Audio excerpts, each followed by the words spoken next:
In this episode, Thomas Moore and Dr. Bill Randall share their wisdom about how we can care for our soul and try to be optimistic in this time of great turmoil and rapid change. We will first hear my conversation with Thomas Moore, followed by Dr. Bill Randall. Well, this is totally fascinating for me. You may have already touched on this, but do you have some thoughts about the future of we human beings? I kind of phrased it this way when I was thinking about this. How can we care for our soul these days in our 21st century? It kind of maybe puts a twist on what you were talking earlier about growing up or being around in the 60s and 70s, which is when I grew up too, with all that world. And now, especially when I'm teaching the younger students, I realize they're in a very, very different world on many levels. And I just wondered if you had observations on that. I would call it, are there pathways to stillness for them, or ways of caring for our soul these days? Yeah, that's a huge topic. It's an important one, obviously. One thing that comes to mind is that I think of what human beings have accomplished over the past several thousand years. The great moments, for example, the time of Greek philosophy and Greek tragedy, which is an amazing achievement of insight and depth. I don't know if you've ever had insight into human experience like the Greeks had at that time. And yet they were constantly in battles and wars, and one city-state taking over the other and subjecting people to slavery and butchering them. It was not a pleasant world, but this great achievement took place. In the Renaissance, I've studied the Renaissance, Italian and European Renaissance quite extensively. And these great philosophers and artists then, let's say the people of Florence in the 15th century, the last part of the 15th century, when all this wonderful philosophy and discovery and interest in books and reading and study and philosophy all came to a foreground in that beautiful city that we can still see in Florence. Florence at that time still exists to some extent. And they were, in constant battles, and one area was fighting the other, and armies were invading as they were discussing these great ideas and making great paintings. And even the Pope got his army, to attack Florence. I mean, that you think that'd be pretty bad when the Pope comes after you with his army. There were poisonings. There's one great philosopher, Pico della Mirandola, a wonderfully progressive person his main interest in life was to have all the religions considered as equally important. Imagine that. That was 15th century. 15th century. And he was poisoned. It's been proven in the past decade that he was poisoned by the Borgias. He was a threat. I mean, this was not an easy time. So I think that gives us some hope for now, that we have great challenges. And maybe I know that they are different in the sense that our globe, our very Earth planet, is threatened. And we have weapons that are massive. These are all great threats, but I still, nevertheless, think we can look in the past and see that great achievements have come out of these difficult times. And so I would hope that in the States we have some tremendous new politicians coming up. They're just amazing to me, just wonderful. How the vision they have and the strength and the passion they have for a better society and for dealing with these real issues.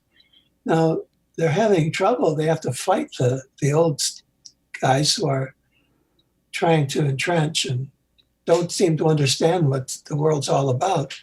But they're there, and they're coming up at this particular time.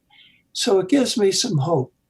And so what I would say generally to care for the soul in these times of distress is not to be undone by them, not to be stilled or overwhelmed by them, but to realize that you've got to do your work and do what you can to help the society get through these times. But it's a time of tremendous opportunity as well. Hmm.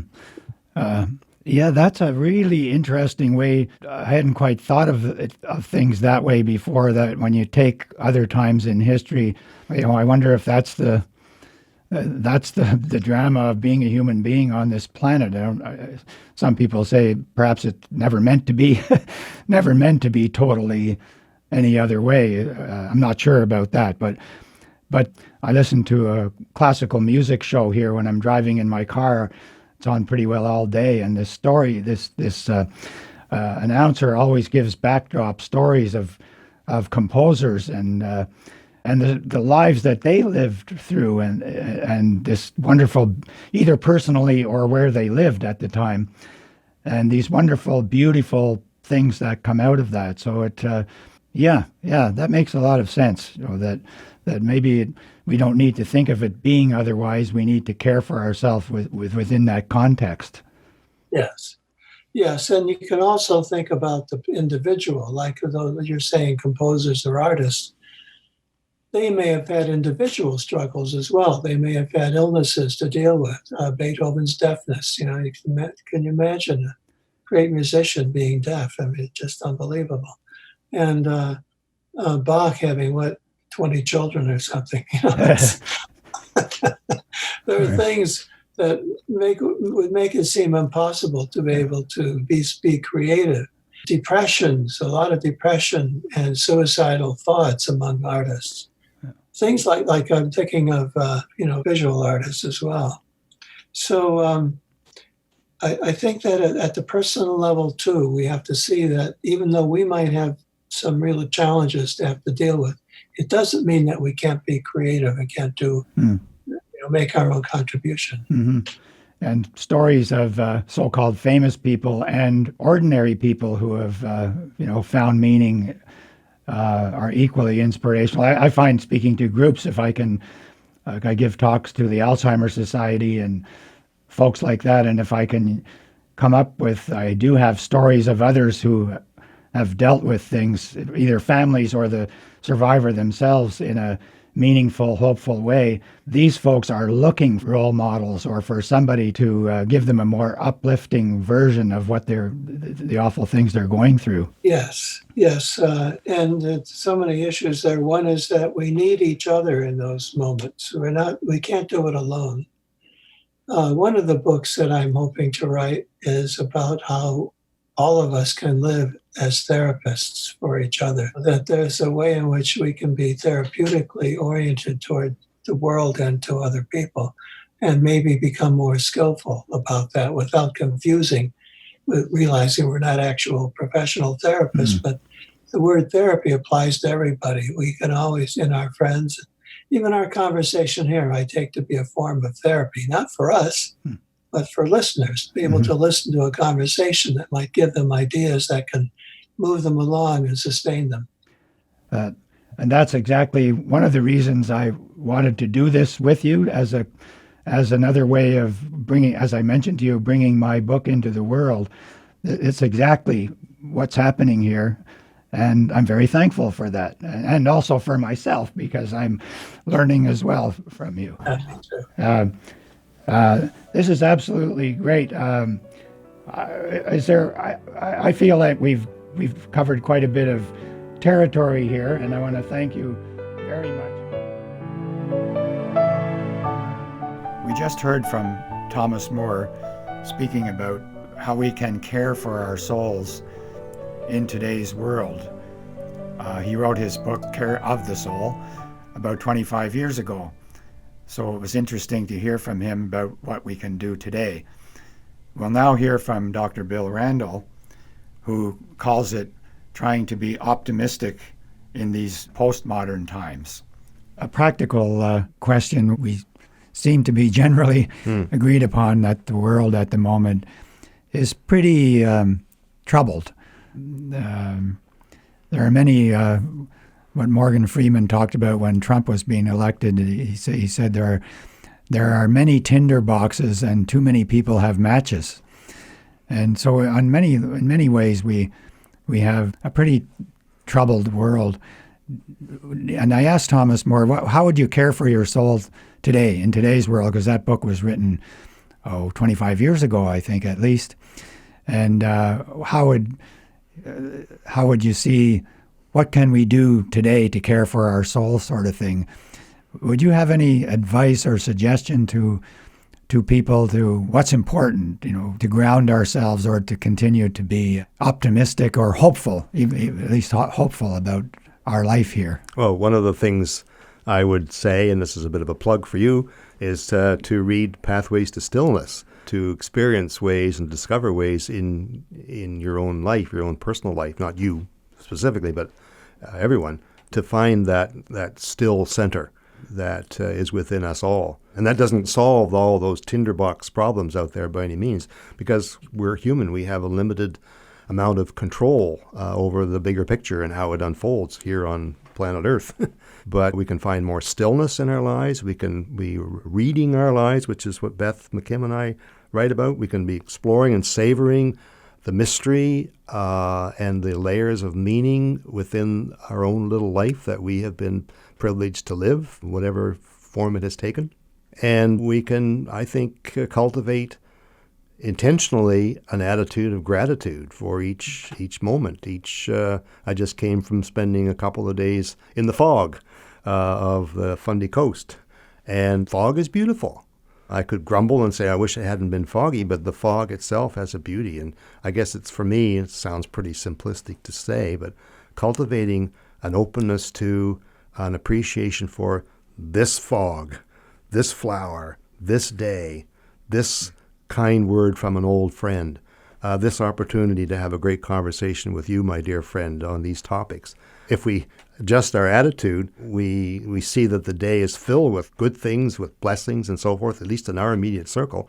And as we go forth and interact with others, I hope that we spread that good feeling, that sense of blessing or whatever, and it brightens up other people's lives. Mm-hmm. That probably sounds kind of trite to say that, but I do think it's one day at a time, one person at a time, one relationship at a time, one conversation at a time. Well, I'd agree. That's how it starts. And I find increasingly for me the genuine, loving or friendly connections to be, kind of what does Ram Dass says, we can hold each other's hand as we go home. And so we all have afflictions or whatever you want to call it, things to deal with, and so does the planet.